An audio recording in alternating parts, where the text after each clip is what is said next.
Hello and welcome to the Open Dice platform.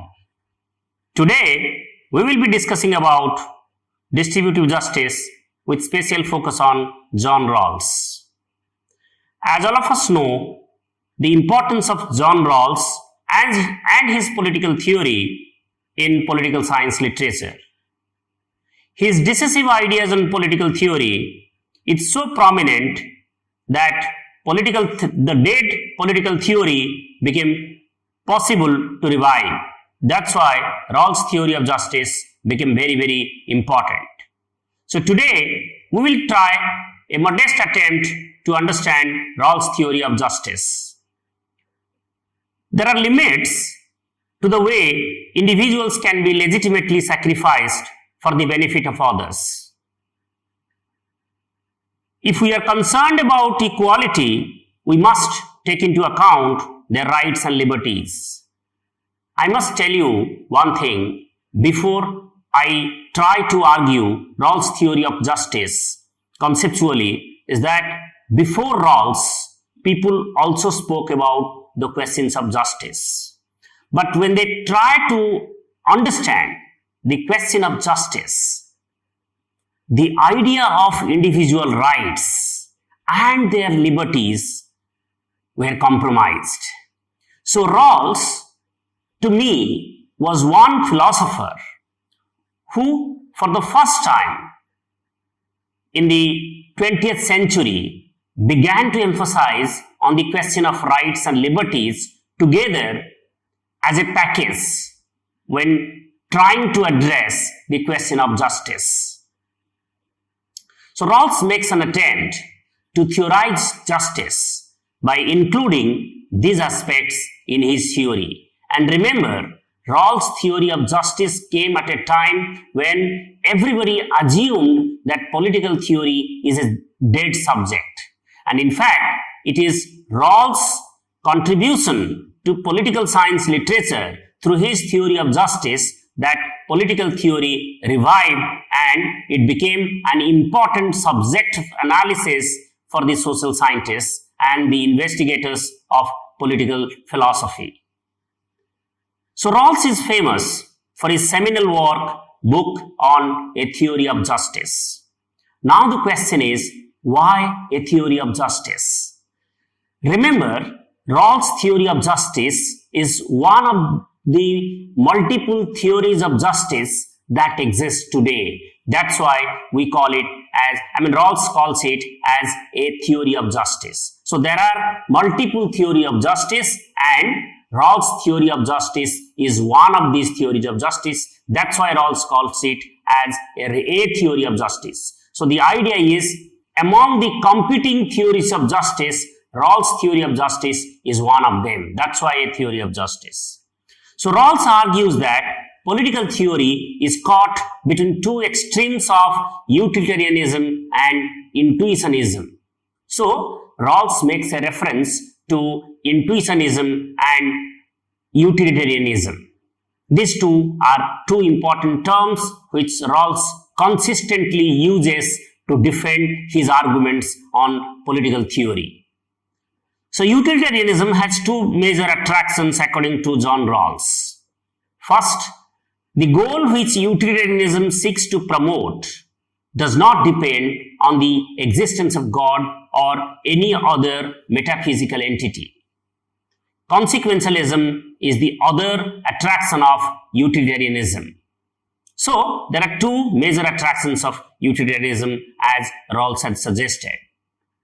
So, consequentialism argues that this is very important and we will be constantly referring to the consequentialist arguments and in contrary to what Rawls has said in his theory of justice. So it argues that we have to produce evidences of our claim. For example, if we say some act of ours is wrong, then we have to produce verifiable evidence. So basically, our consequences decide whether we should be doing one particular activity or not. So Rawls has serious objections to utilitarianism and intuitionism. Intuitionism is a framework which seeks to provide alternatives to utilitarianism. but they failed to do so. Remember, utilitarianism believes in maximizing utility principle. So intuitionism advances some criticisms against utilitarianism, but they actually fail to address some of the basic concerns of utilitarianism. And intuitionism and the core arguments of intuitionism is a kind of some of our moral judgments about certain things.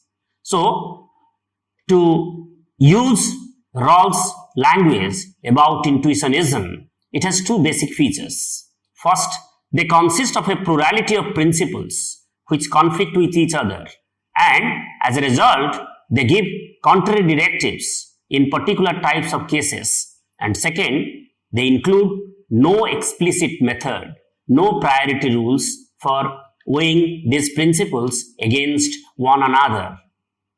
So it is common for people to talk about intuitively balancing equality and liberty or equality and efficiency. So in our daily life, we try to constantly engage ourselves through a process of dialogue, certain arguments. But the problem is that these arguments sometimes conflict with each other. So at that point of time, we have no solutions. So that's what exactly Rawls tries to advance his criticisms against intuitionism. So Rawls argues that these intuitionist theories are not only theoretically unsatisfying, but are also quite unhelpful in practical matters. They do not guide us when these ideas conflict among each other. So Rawls makes an attempt to break this deadlock between intuitionism and utilitarianism. But Rawls' theory is also important because critics have used his theory as the vantage point from where they start their criticism. So basically, Rawls' theory is an attempt to make a balance between utilitarianism and intuitionism. The purpose of Rawls' theory of justice is to evolve a normative theoretical framework to address the questions of justice, the questions of equality, without compromising the values of liberty. Sometimes what happens, some of the theories of justice, they have also tried to address the question of equality, but they also compromise the values of liberty. Rawls' primary emphasis was to bring a synthesis between individual liberty and equality. That's why Rawls' theory of justice is very, very prominent among the recent social scientists who spoke elaborately on the question of justice. So they explain that their theory is by contrasting it with Rawls' theory. So Rawls makes an attempt to break the deadlock between intuitionism and utilitarianism. But Rawls' theory is also important because critics have used his theory as the vantage point from where they start their criticism.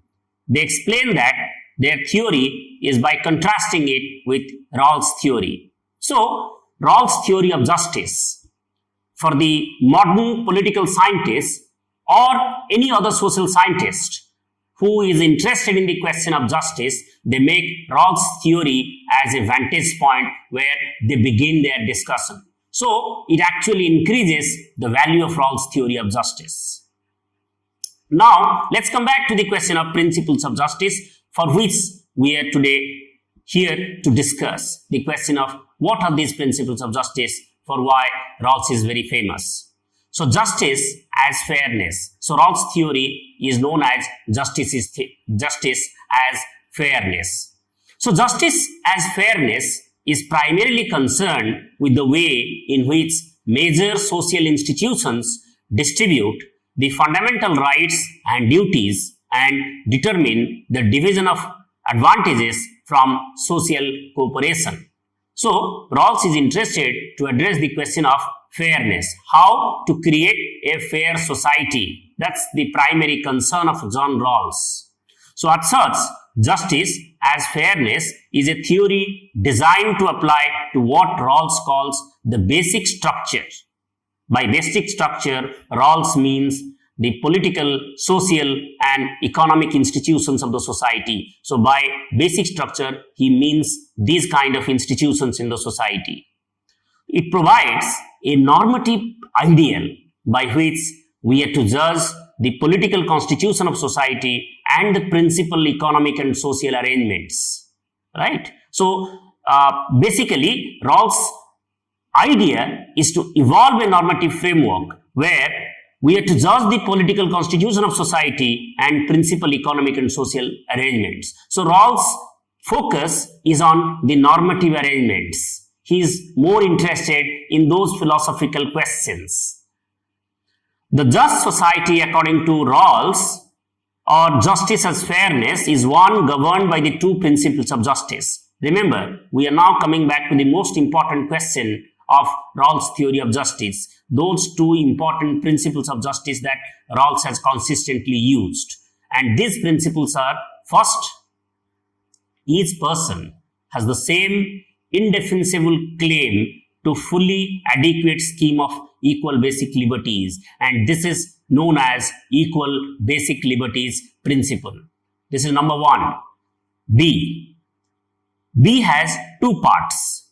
Social and economic inequalities are to satisfy two conditions. First, they are to be attached to offices and positions open to all under conditions of fair equality of opportunity. So this principle is known as fair equality of opportunity principle. The second principle is they are to be the greatest benefit of the least advantaged members of the society. This principle is a remarkable principle, and this is otherwise known as difference principle.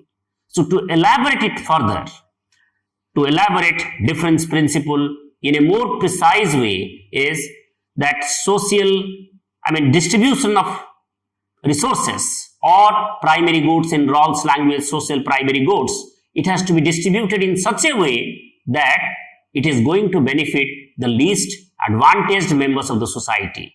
So basically, Rawls is focusing more on the least advantaged members of the society. Who are these least advantaged? We will come back to the question later. So these principles are presented in a lexical order, right?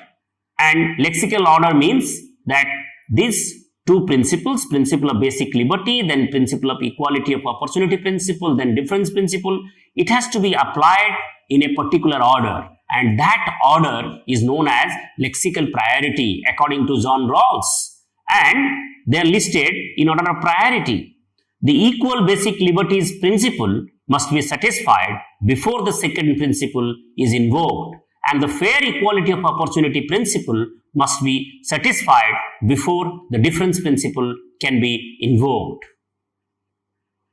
So in contrasting his theory of justice and fairness, Rawls appeals to the idea of the social contract. So social contract is one of the major arguments based on which Rawls actually tries to construct his theory of justice.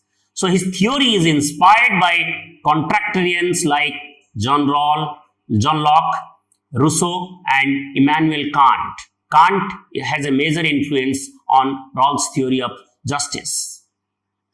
The main rival of contractarians is utilitarianism, and Rawls offers a critique of utilitarianism. So here Rawls makes a departure from the utilitarian arguments, because utilitarians, they do not agree with most of the social contract philosophers and their basic premises on the state and society.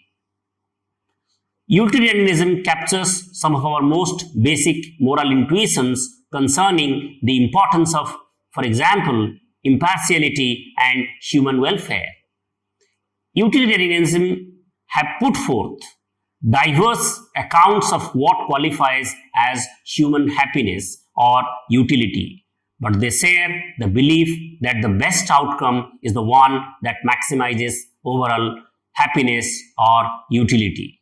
So as a theory, it is designed to answer the question, what should I do? So when I begin to ask the question, what should I do? The response is, I should do something which will maximize my utilities. So basically, they focus on happiness and utilities, and then finally maximizing those utilities and happiness. This is the fundamental principle of utilitarianism. And remember, utilitarianism is one philosophy where there are also differences. If you read Will Kimmelker's book on political theory, you will find that there are at least 4 varieties of utilitarianism that we can find. But more or less, they agree on a fundamental principle that to maximize utility and happiness is their basic concern. And we are only looking into this aspect of utilitarianism. So, in this theory of justice, Rawls invokes 2 main concepts of ethics. Remember, I said Kantian principles had a major impact on Rawls' theory of justice. And here, Rawls actually invokes Kantian ethics.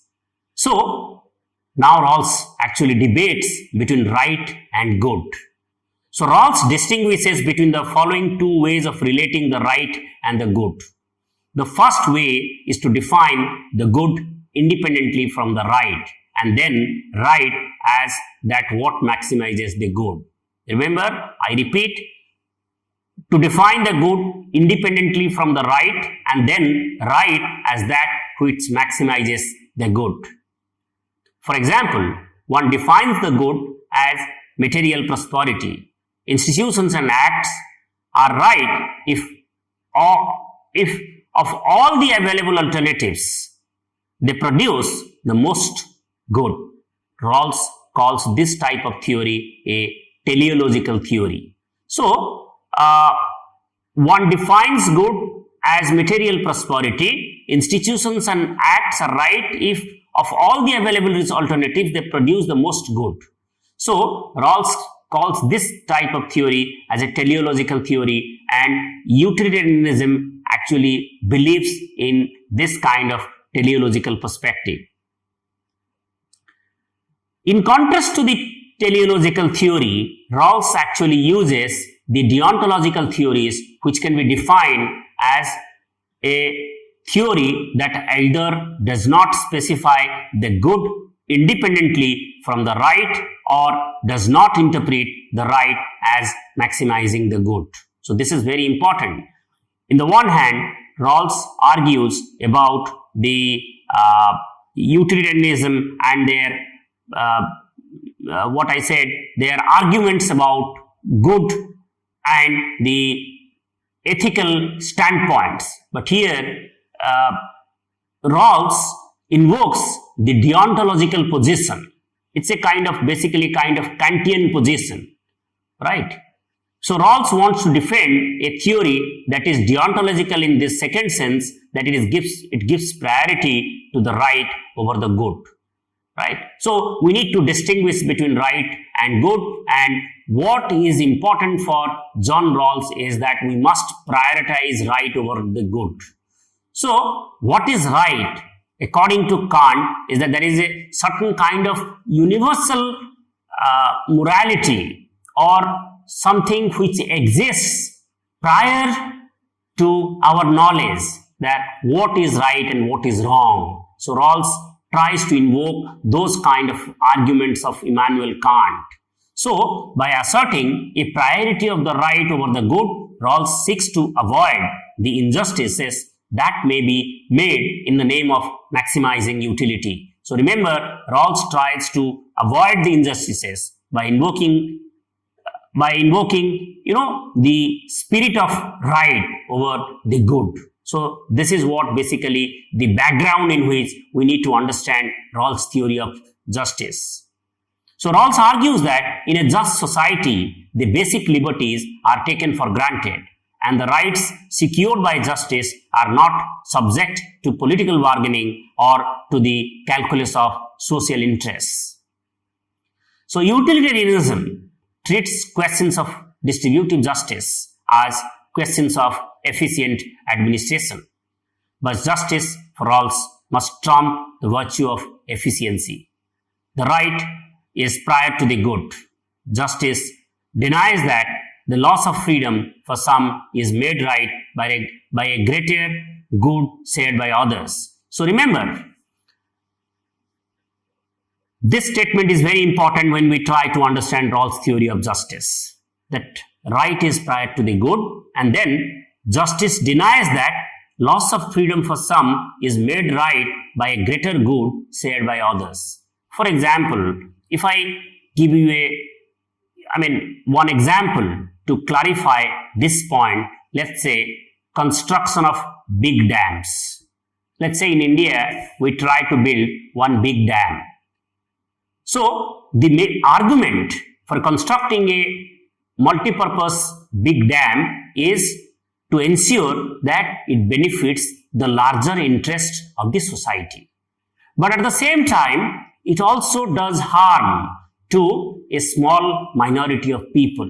So according to Rawls, construction of a multi-purpose dam may not be doing justice to the society. But according to utilitarianism, construction of a multi-purpose dam is absolutely perfect because it actually maximizes our utility, and most of the people are benefited by such a construction. So this is basically the difference between Rawls' position and utilitarian's positions. So Rawls has a particular method to understand his theory of justice. So the task of determining which principles should govern the main institutions of our society is a monumental task, and Rawls argues in this context that we must begin this task with some criteria for assessing the viability of the principles on offer.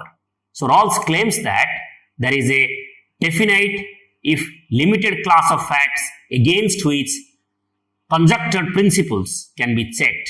This class of facts comprises the considered judgments we have concerning what constitutes a just society. So Rawls speaks about a just society, and our moral considered judgments are very crucial for analyzing Rawls' theory of justice. So this appeal to a shared understanding of what justice demands is an important aspect of Rawls' theory. When constructing a theory, we must start somewhere. Rawls wants to start with general and widely accepted premises that reflect the considered judgments citizens of a democratic society have. So here, what we are trying to understand is the question of methods of Rawls' theory of justice, and Rawls tries to invoke our moral judgments. And I'll come back to the question why these moral judgments are important and it has wider implications for Rawls' theory of justice. So these judgments serve as the moral data from which we are to construct and test a theory of justice. So these judgments serve as the moral data. So moral data is more important according to Rawls' theory of justice.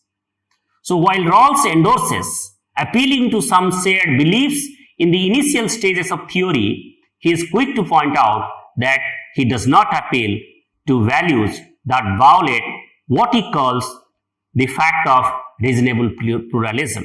So reasonable pluralism, Rawls is aware of the limitations of our moral judgments. That's why he says that he does not appeal to values that violate what he calls the fact of reasonable pluralism. So there are also certain moral judgments which are detrimental to human life, which are detrimental to our understanding. That's why Rawls is very conscious of this fact.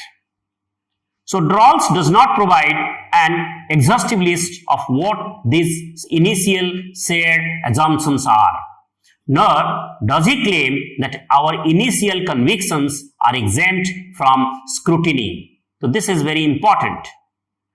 Once we begin to consider the complexities of issues raised by different conceptions of justice, we will find that we revise or perhaps even abandon some of our initial assumptions. What we seek is a fit between the principles of justice and our considered judgments. This is what Rawls calls reflective equilibrium. So try to understand Rawls' idea of reflective equilibrium. I'm trying to make you understand again what reflective equilibrium stands for. Remember, go back to the moral data position. So Rawls actually speaks about that we all have certain moral judgments about certain things. So once we begin to consider the complexities of issues raised by different conceptions of justice, we will try to revise and perhaps even abandon some of our initial assumptions. And then we seek to fit between the principles of justice and our considered judgments. So the moral data that we have within ourselves and the principles of justice. So we try to seek a equilibrium between these two sets of beliefs, the principles of justice and the moral judgments. And this is what Rawls calls it as reflective equilibrium. This is very important for all of you to understand why reflective equilibrium is important.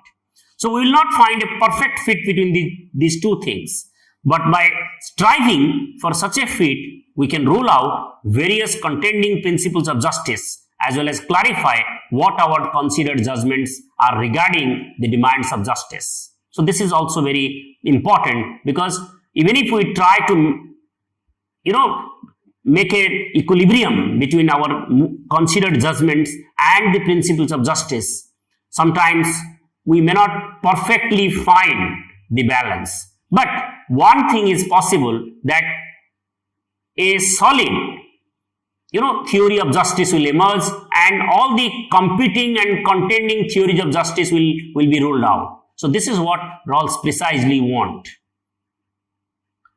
So Rawls invokes certain fundamental ideas he believes are embedded in the public political culture of a democratic society. And these include the following: the idea of a society as a fair system of social cooperation over time from one generation to the next.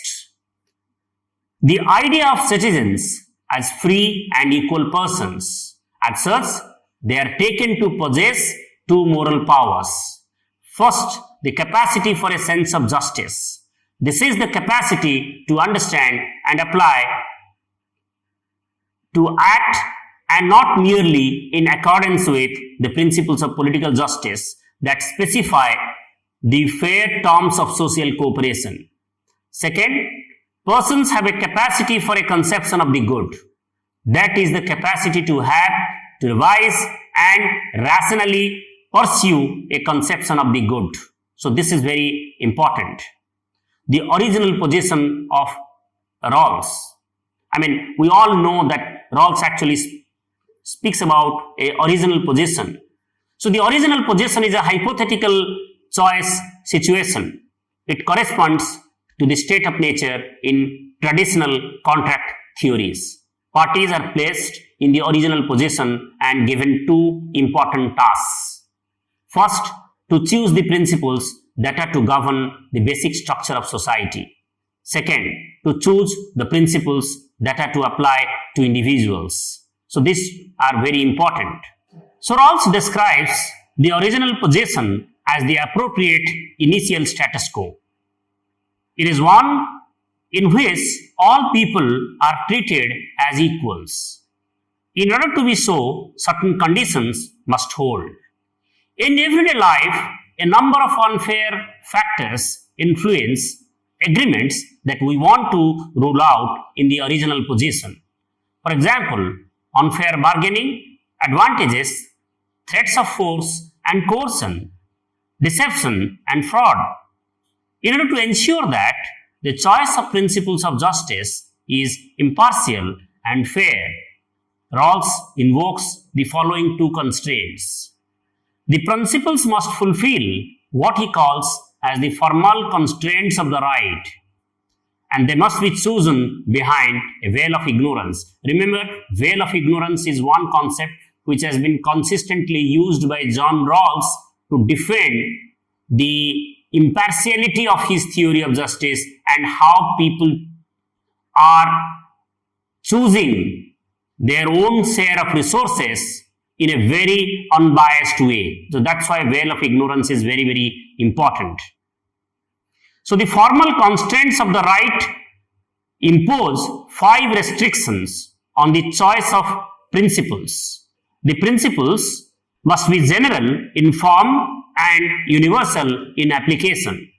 They are to be publicly recognized as a final court of appeal for ordering the conflicting claims of moral persons.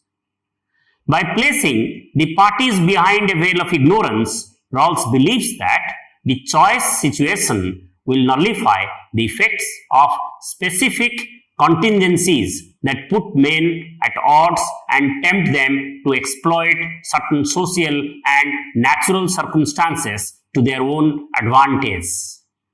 So from behind the veil of ignorance, the parties are denied certain information which will ensure that they evaluate principles solely on the basis of general considerations. So remember, veil of ignorance is just like a parda. So behind that parda, we would like to take a decision and we are not aware of certain important things about our lives, and these important issues need to be mentioned here. So the parties do not know the following information: their place in society, for example, class or social status. This is very important. If we know or if we are aware of our class and social positions and status, probably we might claim more. That's why it is absolutely necessary that we should not be aware of our class or positions in the society. Their race or gender, we are neutral, we are just individuals. Neither we know that we are male or we know that we are female. And their fortune in the distribution of natural assets and abilities. For example, intelligence, strength. We should not be aware of our intelligent minds. We should only perceive that we are individuals. So their conception of the good, that is also again problematic. Some people might perceive that some people have a problem of expensive taste. For example, I might like to drive very expensive cars.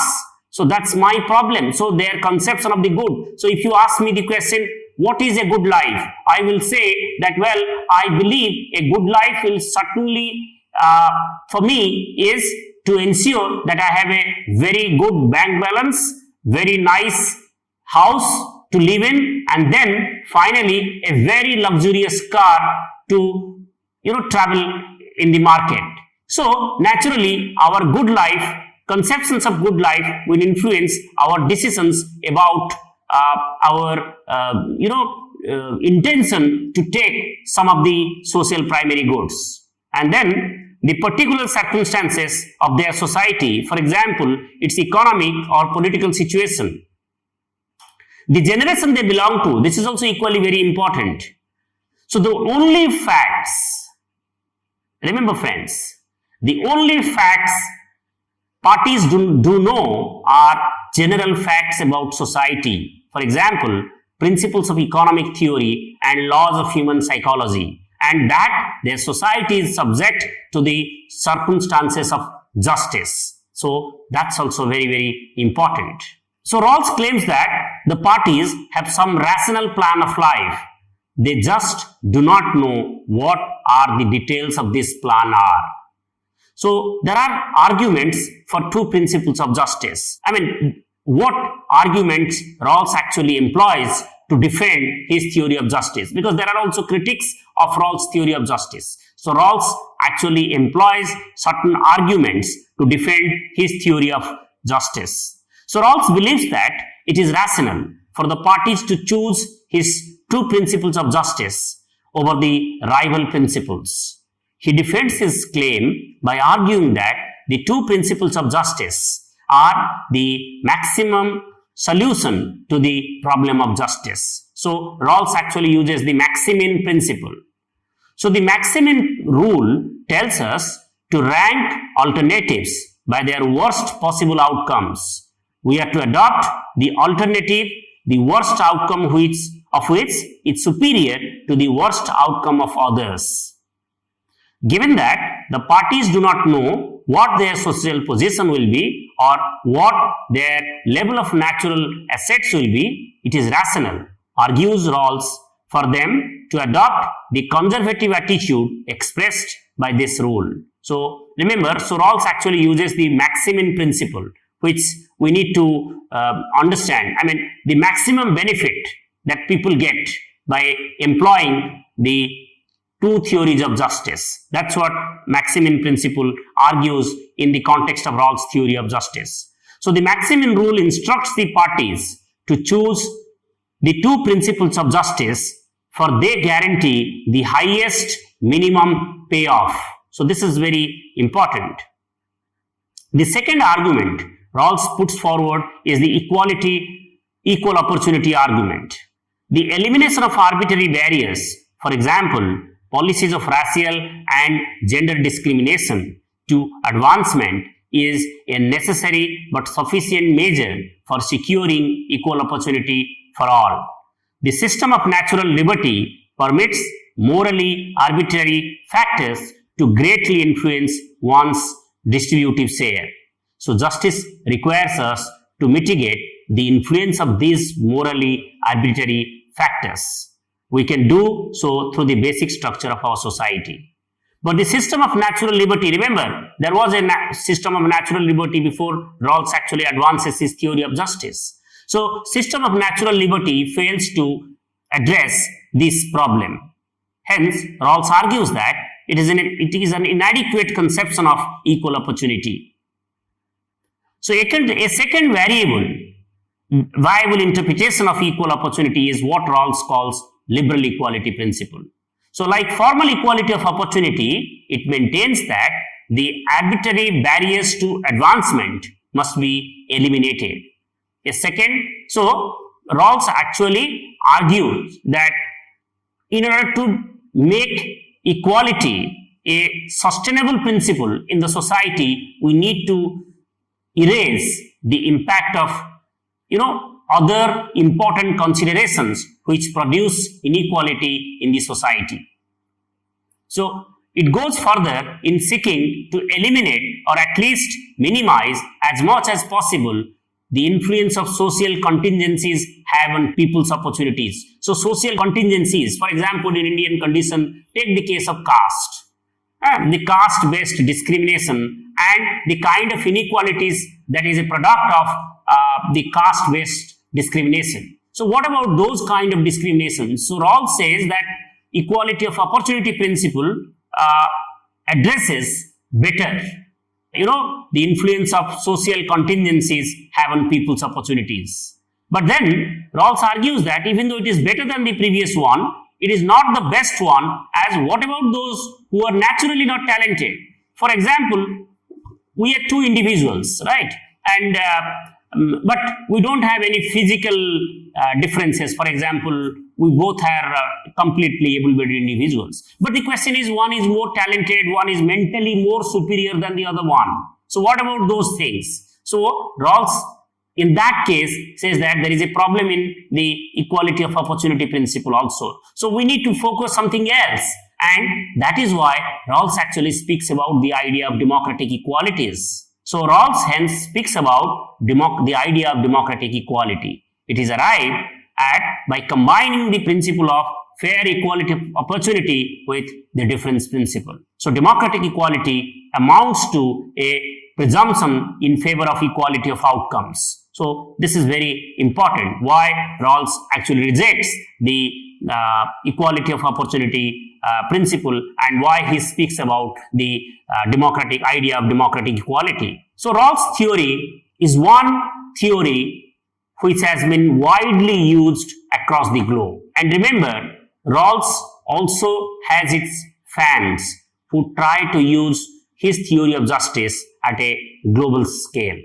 Remember, when we say distribution of primary goods or social primary goods that Rawls uses his language, he actually means, where we will distribute it. Basically, what comes to our mind or what actually is in our mind and we do not express it is the nation states. The states will distribute, the resources. So the question is, why states?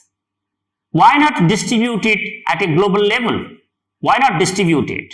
So the question that people like Charles Bayes, Thomas Pogge, they all argue is that Rawls' theory of justice can also be applied at a transnational level, right? And they also have their own arguments to advance for this kind of a position on theory of justice. So Charles Bayes, in his book Political Theory and International Relations, argues that persons of diverse citizenship have distributive obligations to one another. Bayes argues that the world is characterized by economic interdependence between countries, right? So we are very close. There is a close interaction between the countries through economics. So there exists a flow of trade and services between countries and a global system of cooperation. So if the social cooperation is the foundation of distributive justice, then one might think that international economic interdependence lends support to the principles of global justice. So people like Bayes and Pogge, they all argue that Rawls' theory of justice can really work at an international level, and it can mitigate a lot of problems that the world is facing today. What we need to do is that to imagine about the idea of justice at a global level and not at a national level. So Bayes argues that the international interdependence involves a complex and substantial pattern of social interaction, right? So this is why Rawls' theory has assumed a lot of importance, and people debate on many aspects of Rawls' theory of justice. And remember, whatever we discussed today is just a very, very preliminary discussion about Rawls' theory of justice. This is not at all a very, very comprehensive understanding of Rawls' theory of justice. This is just a preliminary understanding of Rawls' theory of justice. Now, before we conclude, let's try to understand some of the possible, criticisms of Rawls' theory of justice, because Rawls' theory is so popular that people tend to criticize it in multiple ways, and that's why we find a number of criticisms against Rawls' theory of justice. And one of the most prominent attacks came from one of the most important, political analyst. He is known as Richard Arneson, who wrote a very important article, Primary Goods Reconsidered, where he argues against the idea of least advantaged. See, for example, the problem with Rawls is that when he speaks about least advantaged, so who are these least advantaged? Is there any definition to define who are the least advantaged? So the problem that Rawls actually faces is when he tries to identify those who are least advantaged. For example, and what is the method to identify the least advantaged? Can it be revised, or is it a static one? Because the idea, if at all we say that least advantaged is meant for people who are in the, who are downtrodden, who are backward, or who stay at the margins of the society, but it actually changes from time to time. So these questions are not addressed properly by John Rawls. So this is number one position taken by some of the critics of Rawls' theory of justice. Then there is another valid criticism offered by Cohen and Dworkin, because they actually argue about one particular aspect of inequality. See, it is always justified to compensate, if we use Rawls' difference principle language, to compensate for those kind of inequalities which are a product of nature and social circumstances. For example, caste, for example, physically disabled people, they deserve it, and we need to compensate those kind of people because their inequalities is a product of nature and they cannot be held responsible for those kind of inequalities. But there are also inequalities which is a product of my own choice. So what about those inequalities? For example, let's try to understand it in a more better way through some familiar examples. Suppose me and my friend Ashok, right? And we both have, $1,000 in our hands, 1,000 rupees in our hands. And Ashok, my dear friend, who is also equally capable like me, decides to invest his 1,000 rupees in higher education, whereas I decide to invest my 1,000 rupees in gambling. So the ultimate point is that after 10 years, Ashok has become a very bright academician, earning lots of money, and me standing in front of a temple seeking or begging for some help. So now, even though we started on a point of equality, now we do not have equality, and primarily because I have chosen something which I shouldn't have done.